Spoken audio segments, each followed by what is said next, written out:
Good afternoon, everyone. Happy Sunday.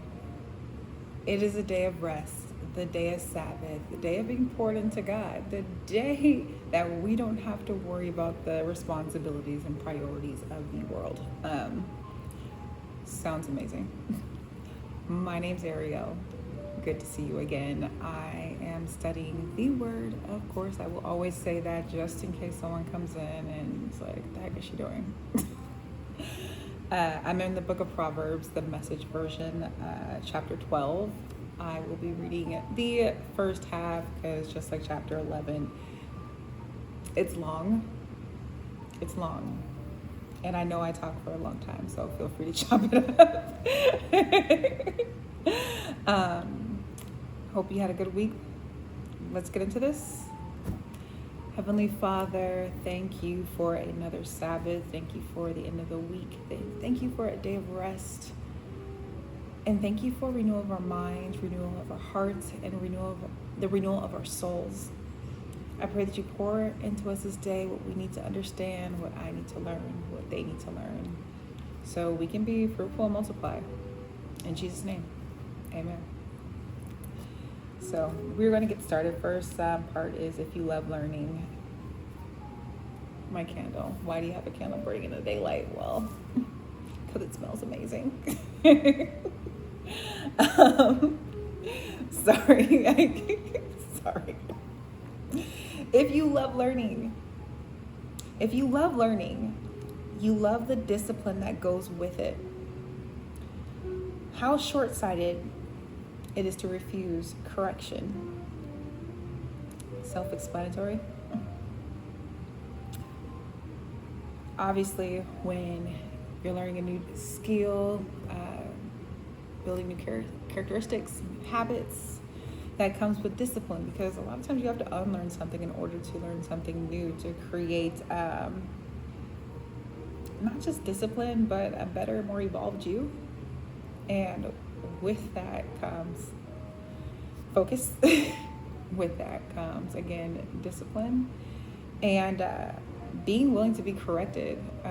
I'm pretty sure we all been through this in school, where we have those moments where the teacher's trying to correct us just simply because they know better. And we like to act like little show-offs. It's not the business. It's not the business. If you love learning, there's this thing called being a forever student. You should be open to correction. The pride should drop. You should be like a sponge, willing to soak up whatever it is they have for you. And if we have questions, obviously, comes with learning. Go and research. Ask, inquire, and then we'll have our answer. Okay, all right, this was it. Let's move on. Put that in the deposit box. Learning is something we'll be constantly doing for the rest of our lives. So be humble, sit down. A good person basks in the delight of God, and he wants nothing to do with the devious schemers.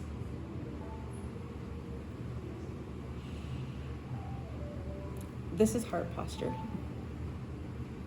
What is the position of your heart? When you are coming to God, mind you, we always say, Lord, search my heart, clean out what doesn't belong. But as we're doing that, as we're going to God, what's the posture? He always wants the real you. The you that you hide from everyone else. Those of us who like to put on a face when you walk out the door. Those of us with people-pleasing issues. Those of us who have Pharisaic traits, to where you have this kind of religious standpost and whatnot. This religious type of, what am I thinking? Posture, persona. It's not you. That's not who you started out as when you came onto this earth, as you developed. Funny thing. You start seeing the characteristics of a person and who they actually are just from the time of childhood. You grow, you become more evolved, become smarter. But at least you should be. at the same time, you're still unapologetically, authentically you. That's how you want to. That's how you want to be when you come before the Lord. Whether you're happy, sad, angry, scared, doesn't matter. This is what God delights in, because He's getting a real authentic relationship with you, because He's gonna give 100% of Himself. So let's reciprocate that. You can work better with the real. You can't find firm footing in a swamp, but life rooted in God stands firm. When you're rooted in what happens when you're in a swamp, you sink. Great metaphor for life. God is known to cultivate solid foundations for us to stand on in life. Solid foundations. So we who can't see into tomorrow, can't see around the corner, can't read thoughts, can't read hearts, are trying to set life on what we think is right. And being human beings, we go heavily off of patterns, environments, our feelings, or emotions, what we were taught. It takes me back to when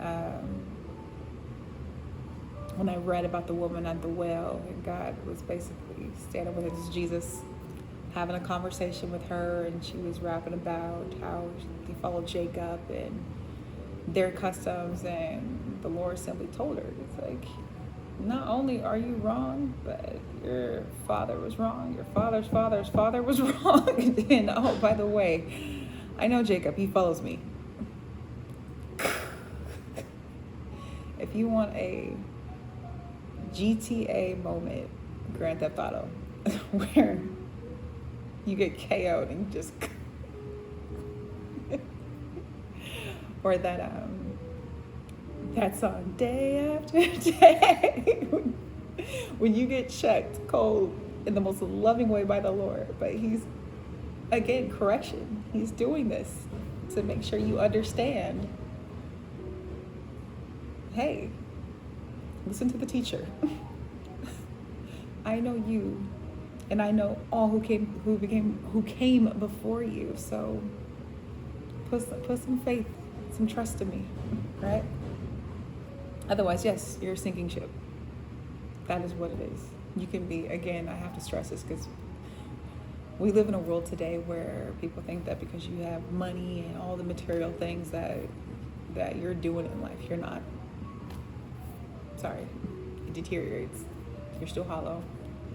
You look great on the outside, you're ugly on the inside. We can keep going. A hearty wife invigorates her husband, but a frigid woman is cancer in the bones. How are you pouring into your spouse? How are you loving your wife? The one who gives birth to life. The one who is your helper, but also leads in her own right. The one who loves you unconditionally, who's going to also nurture and love your children unconditionally. The one who will stand strong for you when you're weak. The one who has your back. The one when everything else blows over or things fall apart. Yes, God will be there, but so will she. How are you loving her? Because when a woman has a hearty heart, when she is fully loved, you see it. You see it in her, in the way she walks, the way she talks and carries herself. The self-esteem is high. She's loving on you. She's loving on everyone else. There's a confidence. What do the girls like to say nowadays? My man, my man, my man. That makes me laugh. That's why. But I have a lot of giggles today. But it's so true. If you really want to know the character of a man, look at how he treats his wife. Not just, and people like to study, oh, she said this, she must be great. No. Just watch. Watch how he treats her. Watch how she treats him and herself. When you're in a relationship where the wife is starving for the love and affection of her husband, it shows. It's like cancer to the bones. You can try and hide it and keep this front, but it eventually shows. I always say it starts with the eyes.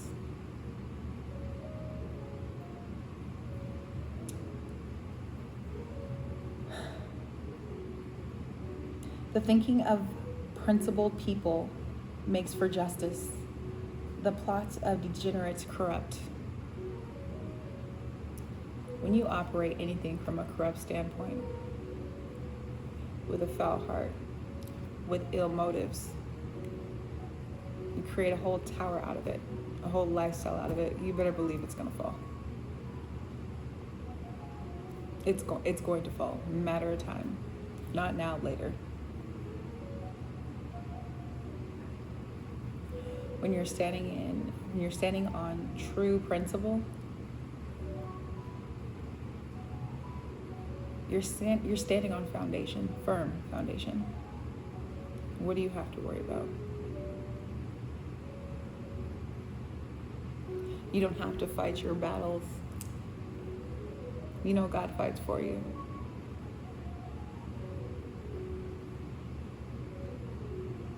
It is well with your soul because you stood on truth.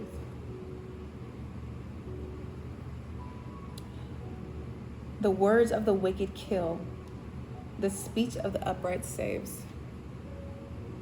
We've had this conversation about words being lethal. There's power in our tongues. You so much as telling somebody they're gonna fail, that can kill somebody's hope.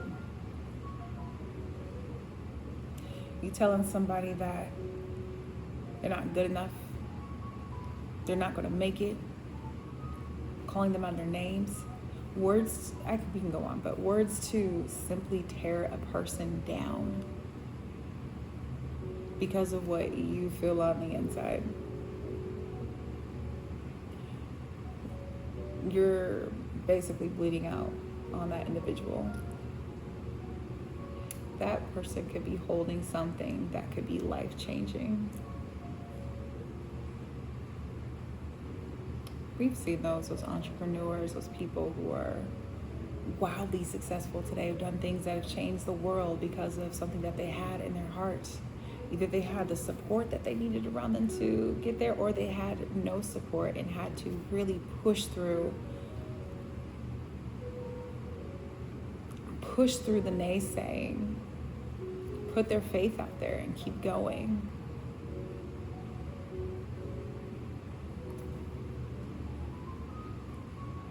Lean into the yes when everyone says no. That takes strength to do.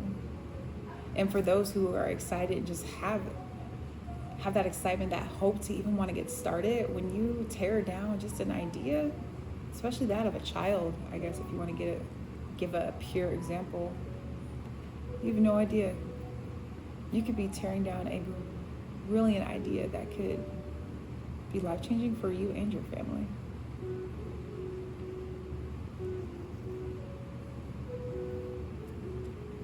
You want to speak life into people. Always. And we've all been guilty of it, even jokingly. Sometimes I guess your friend can come to you half jokingly, but also looking for your insight about something they thought of pursuing. That's that time to encourage that person. Tell them to give it a shot. How can you help?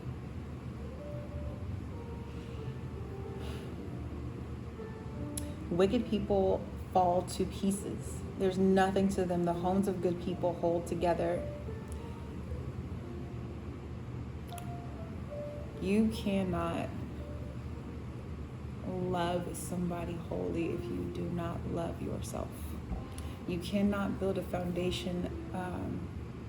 Well, yes, God builds our foundations, but you can't, within your own actions, build that family, that business, that what it is that you're doing when it's coming from an ill heart, a wicked mind, selfish motives. Why you can't sustain that, because you're going to need people in order for that to come into fruition. You're not doing anything by yourself as much as you want to believe that. It's never a thing. When you're trying to build a family and you're so full of yourself and you have so much wickedness in your heart, you're going to tear your wife down.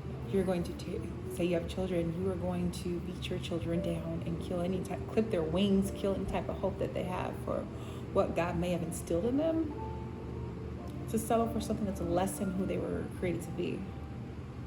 But you don't know that. You're not thinking of it in that time. You're thinking of what you think is best.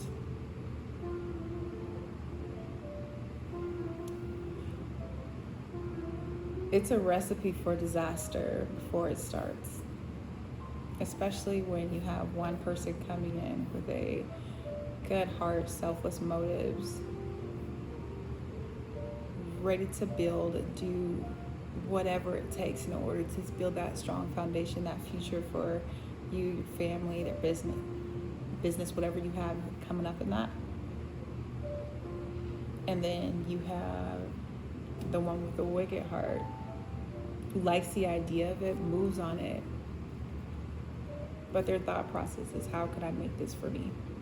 In order for this to happen, be good for me, I have to have these sets of comforts, or else what are we doing? Oh, you're dealing with a whole nother person, a whole nother set of people. That's not how it works. Business, when you're building a business and you're building it from a wicked heart and your motive is set specifically on money and success and all the glory and things coming to you to build this fabulous lifestyle for you, you're putting yourself in this position of leadership, but with a boss mindset. So now you're tearing down your employees, people who you have under you, when you should be helping them expand their wings and grow. You're clipping them just so they can be your little worker bees. They're pushing profit for you and to uplift you, but they're scratching the bare minimum. They're barely making it. How many businesses do we have out there like this? True leadership, everyone should be able to thrive, because then you would trust that in that thriving, that would actually multiply you more, because your reputation stands so good. They're going to recommend anybody coming up or wanting to come up or wanting to grow and develop to you, because you're trustworthy in that.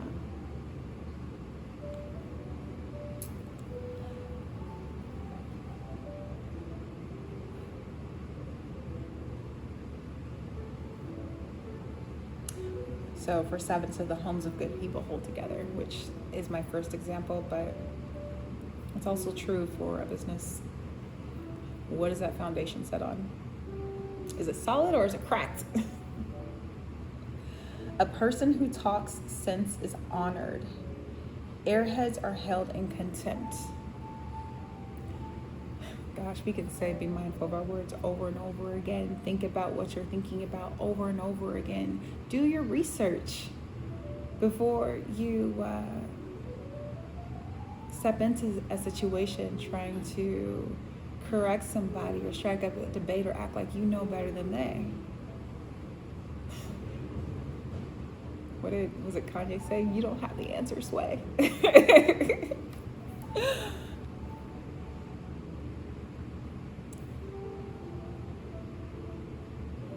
You think of those people who just talk to hear themselves talk. You know, there's a difference.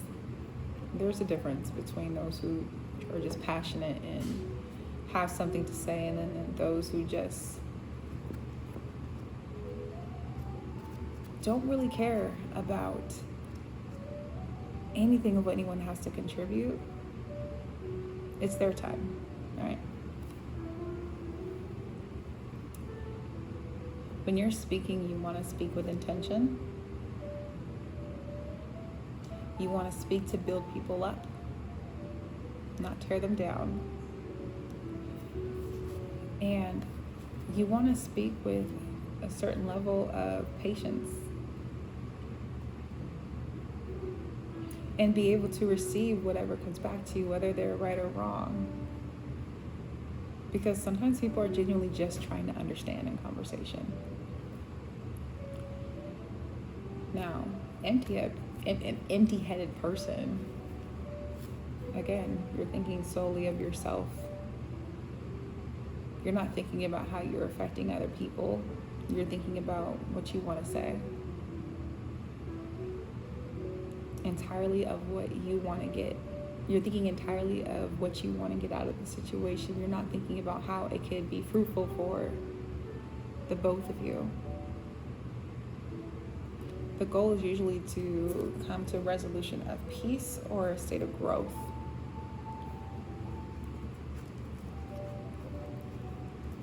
Check your heart. What's your motive? If not, sometimes it's better just to be quiet. If you don't know, you don't know. That's okay. Better to be ordinary and work for a living than act important and starve in the process.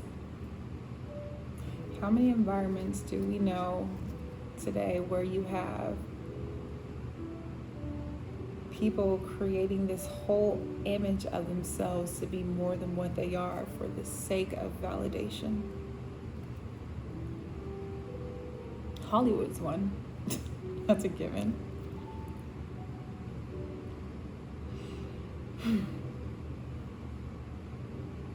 As much as I love New York, you see a lot of those too. And why? Because people want to climb the ladder. People want to make it in their own eyes of what that looks like. People want to be deemed as important, not understanding that they already are important. Trying to create this image and exalt yourself in a way where everybody can give you validation. That's validation of the world, to get the applause of the world, who are most likely going to tear you down tomorrow. Especially when that smoke and mirror is lifted and the rug is pulled back and they see all your scars, all the insecurities, the mistakes you've made in the past, as if no one else has made mistakes in their lives. It's so toxic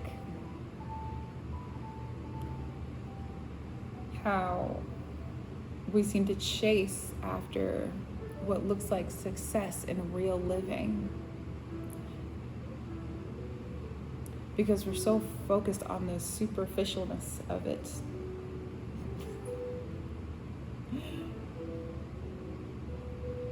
That we don't look behind the mirror. I'm sorry, not the mirror. What am I thinking?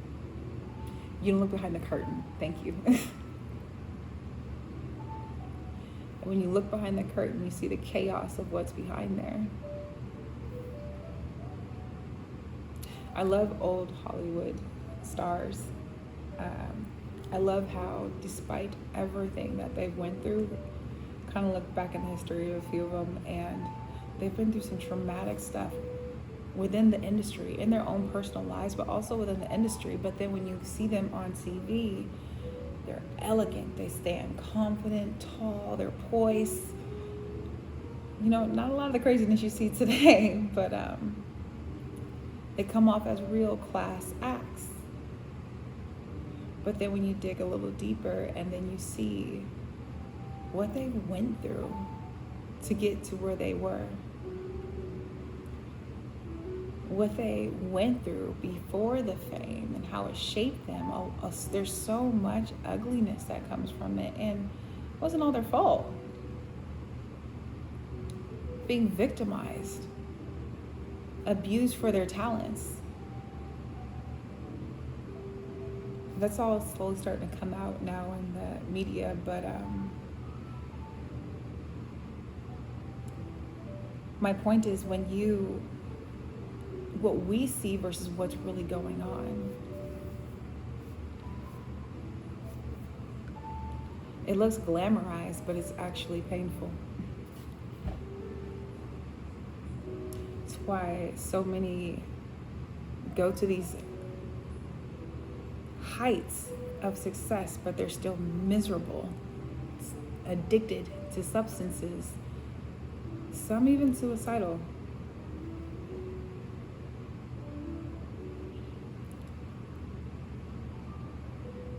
Versus when you live an ordinary life.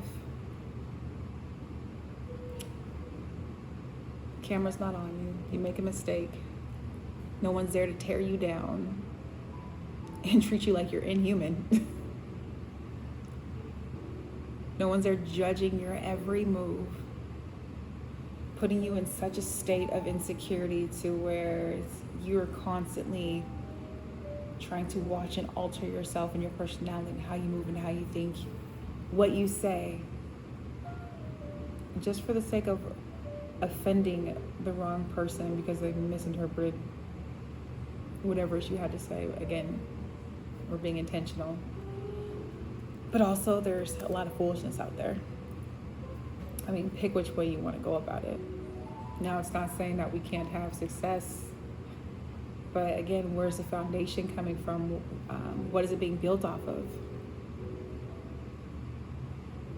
You can tell a firm foundation. You're coming up. You can handle all the things that comes with certain levels of blessings, certain levels of success. But we can't skate off and beat ourselves up for living ordinary lives either, because that's also a blessing. You can live your life unapologetically if you so choose to, because people like to fake the funk. Good people are good to their animals. The good-hearted, bad people kick and abuse them. Shows in your character. We're talking about animals, but what's in the heart comes out the mouth. What's in the heart also comes out in your actions. This is talking about animals. Clearly, a person who's willing to go out of their way and abuse their animals, they are lowly in heart, wicked in heart, downtrodden in heart. Self-esteem's low in heart. Self-worth is not there in heart. It's always going to come out. No stone goes unturned. The one who stays on the job has food on the table. The witless chase whims and fancies. The one who stays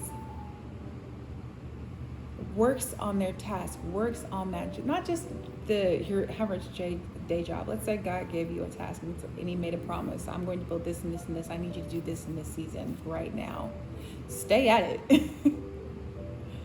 Now, whims and fancies. So you're thinking of people who get so distracted, they focus on frivolous things and dreams that aren't even aligned with what their purpose to do, that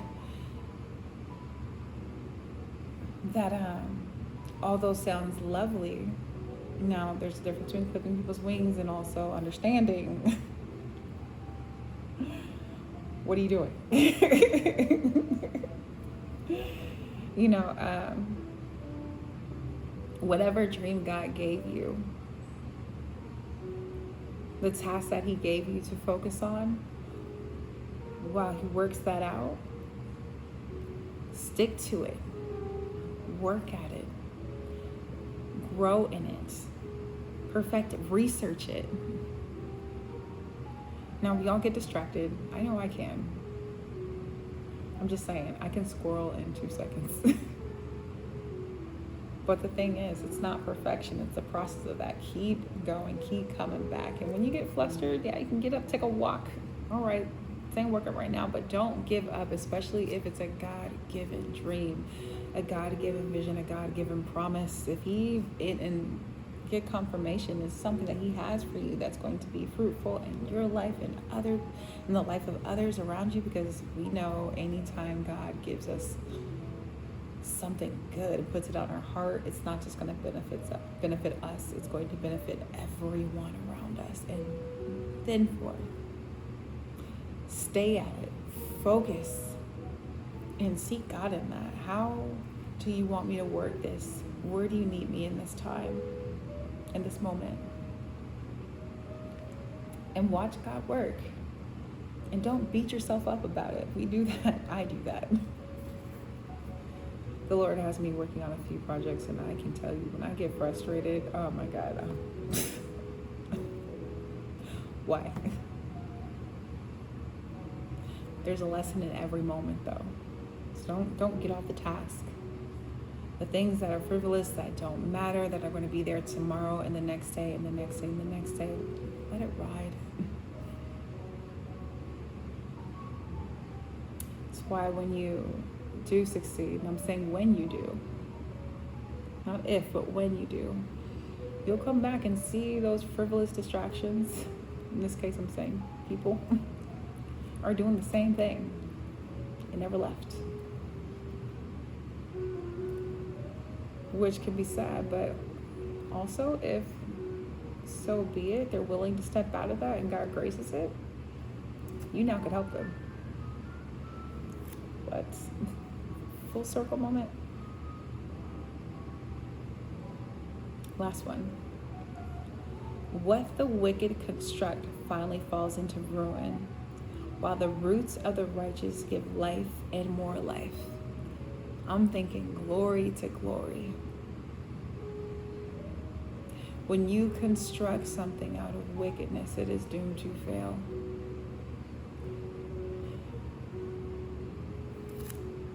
You attract what you are on the inside. And what you put out, oh my gosh, it's going to come back to you.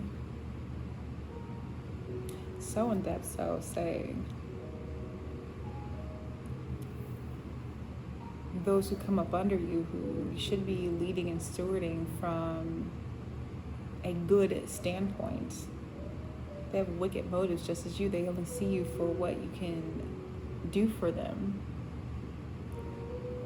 Instead of building you up, they're thinking, what can I get out of this person in order to get what I want?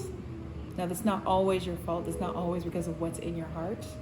But often when you build a foundation off of that, 9 times out of 10, that is who you're attracting.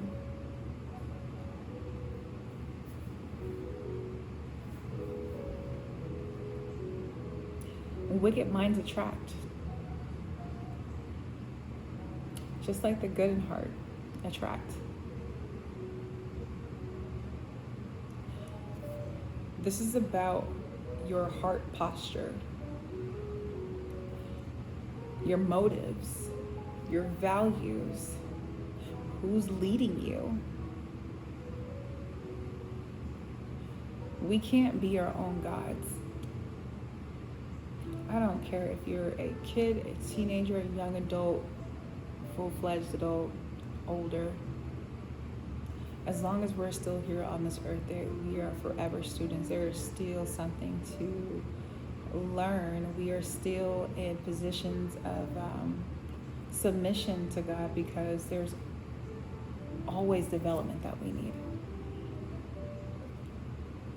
And the things that we go through as we grow, because it's not roses and daisies, growth can hurt.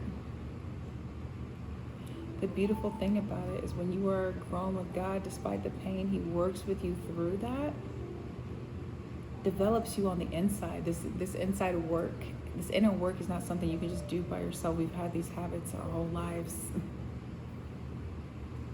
It's true. That change comes from surrendering and allowing God to work that through you. And when He does, are you kidding? You're fire. You are a force to be reckoned with, and you light up any and everyone that comes into your path. Glory to glory. You are blessing people, helping people up. You're not cutting the ladder after you climb. You're holding it up for the next person. God says that for generations, the knowledge and the wisdom that he gives us, we are to pass that down to generations so that they can come up too. And when you do that, are you kidding? That's generational blessings, the blueprint.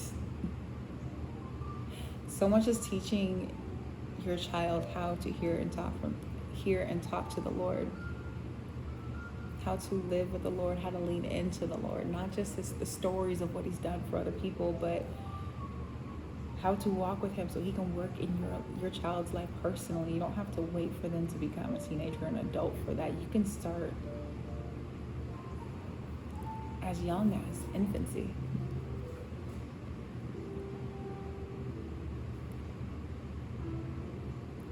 We do the work that God gives us so that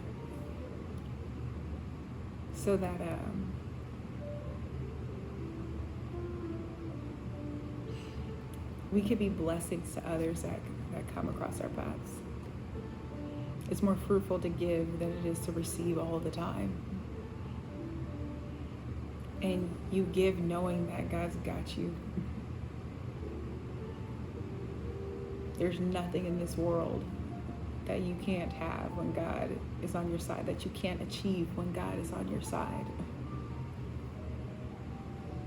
And that foundation, as he develops you and as he grows you to be the man or woman that you were intended to be from the beginning, from the time your body set foot into this world.